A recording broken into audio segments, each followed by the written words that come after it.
Hi there, my name is Roya and I'm from team number one. Let's go meet my team members that are Dubai-based residences, and then they're going to be talking about Dubai and its goals towards Hi, Adi. sustainability. So, can you give us a brief about Dubai? Yes, sure. Before we talk about Dubai, I'll give you a brief about UAE. UAE is approximately 40 years old. It consists of seven major cities. And the natural resources in UAE is oil and gas. That's why we are going to talk about what are the initiatives that is currently going on in Dubai to make Dubai the most sustainable city in the region. And is Dubai already having, let's say, goals or plans to be more sustainable? Yes, so the government of Dubai have put mandates, initiatives that is scattered Throughout the city, throughout both public and private sectors. private sectors, and to meet those mandates. And in our video, we're gonna focus on three pillars on how to make Dubai sustainable: place, profit, and people. So we're going to talk about some of Dubai greatest initiatives in terms of people. Sandro, what do you think? So UAE in general focused on three main things in terms of initiative for people. They focused on poverty, they focused on education, and they focused on gender equality. So in terms of education, they made sure that the local people have to study. They know that education is the key for the future. So they gave a lot of free schools for the local, so they know that they will go into education, and they gave a lot of initiatives for expats, so they can also have the ability to go into schools even if their income is low. And this is what takes us into the income as well. They really feel that for you to be happy in the country, whether you're local or expats, you have to have good money with you. So this is why they're aggressively working on making the very low income, increasing it to the mid-range income. And this will bring happy to the people. This will bring a steadiness in terms of families. And the third point is the gender equality. So based on a report in 2015, UAE is the third country in the Middle East and Africa for its gender equality. They made sure that the women have the same equality of men. They made sure that the women have positions as good as the men. Now you can see CEOs and girls in the government. So they made sure that to give this equality for women, so they can be in the same Empowerment. Yeah. Yes, to do empowerment for women as well. Thank you, Sandro. About the people and the initiative that the government did for the people. Now talk to us a little bit about the resource management and the places in Dubai.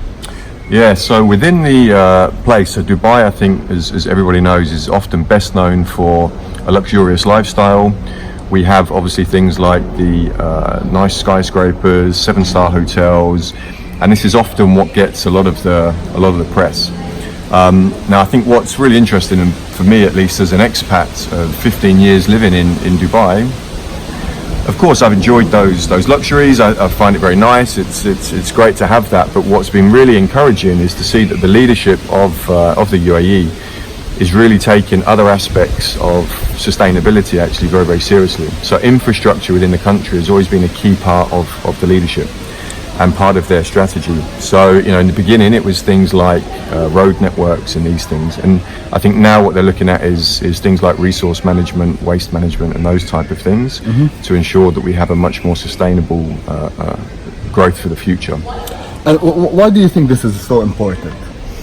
I mean, I think clearly for future growth, it needs to be like that. It's Dubai itself has become known as a kind of a culture of consumption. So there's been a lot of that consumption culture really taking hold in Dubai.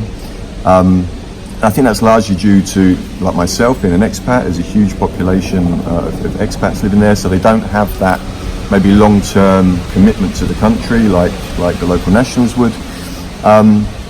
So I think that's definitely playing one part, plus the climatic conditions. I mean, it's extremely hot. Summers reach, 50 degrees Right. quite often. So I think there's a number of things that play into that. But again, as I said, I think what's really, really interesting is the way that the government are looking to try and tackle that. I mean, just looking at energy consumption in the UAE, it's 80% higher than the global average. Wow. Yeah. So it's something that needs to be done. Can you tell me any project they did for such matters?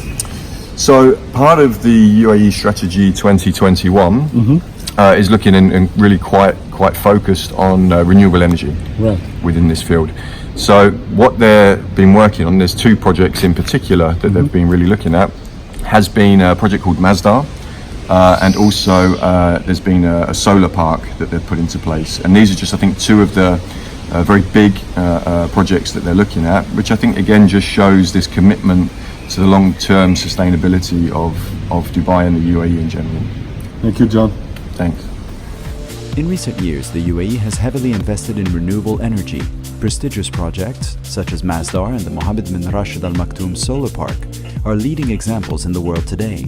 The country's Energy Strategy 2050 aims to increase the contribution of clean energy in the total energy mix to 50% by 2050 and reduce the carbon footprint of power generation by 70%. The UAE is also looking past its own borders as the government has committed more than $840 million to renewable energy projects in more than 30 countries.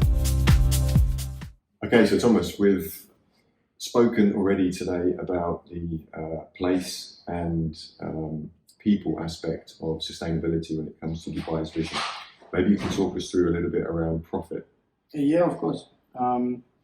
What I think firstly is important to understand is where Dubai is coming from. Unlike popular opinion, Dubai itself has never had any large resources of crude oil.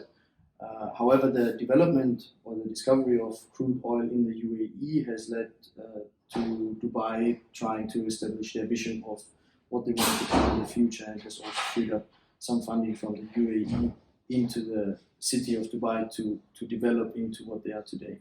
Now, this initial funding has made it very attractive, as you have already said, with the infrastructure being in place, that Dubai becomes an investment hub within the Middle East and is attracting foreign investment. Okay, so you mentioned Dubai there about being a hub. So maybe you can just talk us through a little bit and give us some example of how that is now manifesting itself in the vision of Dubai today. Yeah, I think one of the prime examples really of that vision is the well-established tourism sector they have at the moment, which has always been an integral part of their vision. And I think as we know now today, Dubai has become more than just a tourism sector for wealthy individuals staying in 5-star hotel resorts, but also with the introduction of 3- and 4-star hotels, it has really become a place for everybody to visit. Mm-hmm. So I think certainly by now, friends and family of mine, Dubai has become really synonymous as a tourism destination for holidays. But I guess there's much more to the vision than just simply nice hotels and beaches. Yeah, of course. I mean, there is certainly more than meets the eye, especially from a Western perspective. And I think you can see that Dubai has always had a strong interest in becoming more self-sufficient, and I think that was already clear with their initiatives to form a strong banking sector, which at the moment is now the hub in the Middle East for financial services. But apart from that, I think there are two projects at the moment going on which are very interesting because they show how Dubai wants to really grow more value from within. And these are firstly the Dubai Future Accelerators, which is essentially an incubator program trying to attract startups from all around the world and have them create their vision of a better future in Dubai and realize that vision. Mm-hmm. Now, secondly is a project called the Eco Farm. And this Eco Farm is, the mission of it is basically to establish a secure and sustainable food chain for the UAE. So that you have genuinely organic food available in the UAE without having to import it from other countries anymore. And amidst all these various initiatives, what I think from a marketing perspective is very interesting is that Dubai itself, because it has such a strong share in all these initiatives, has always positioned itself more of a brand towards other countries, towards investors, rather than just being a city or a place or a destination. Interesting. Thomas, thank you.